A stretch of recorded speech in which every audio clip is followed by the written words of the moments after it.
ਜੇ ਅੱਜ ਤੁਸੀਂ ਕਿਸੇ ਦੇ ਬੌਸ ਜੇ ਤੇ ਤੁਸੀਂ ਕਿਸੇ ਦੀ ਗਲਤੀ ਤੇ ਕਿਸੇ ਦੀ ਕੁਤਾਹੀ ਤੇ ਉਹਦਾ ਰਿਜ਼ਕ ਖਤਮ ਕਰਕੇ ਉਹਨੂੰ ਨੌਕਰੀਆਂ ਕੱਢ ਕੇ ਸੋਚ ਰਹੇ ਜੇ ਕਿ ਇਹ ਇਸੇ ਲਾਇਕ ਸੀਗਾ,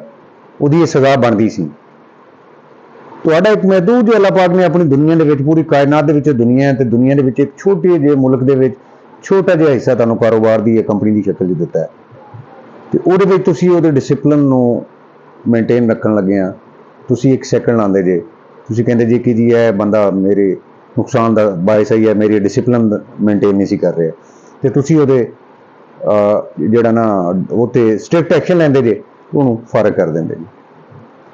ਇਹ ਕੰਪਨੀਆਂ ਤੁਹਾਡੀਆਂ ਜਿਹੜੀਆਂ ਨੇ ਇਹ ਕੋਈ ਚੰਦ ਸਾਲ ਪਹਿਲੇ ਹੋਣਗੀਆਂ, 76 ਸਾਲ ਤਾਂ ਪਾਕਿਸਤਾਨ ਨੂੰ ਹੋ ਗਏ ਨੇ, 50 ਸਾਲ ਪੁਰਾਣੀ ਹੋਏਗੀ, 40 ਸਾਲ ਪੁਰਾਣੀ ਹੋਏਗੀ, 30 ਸਾਲ ਪੁਰਾਣੀ ਹੋਏਗੀ,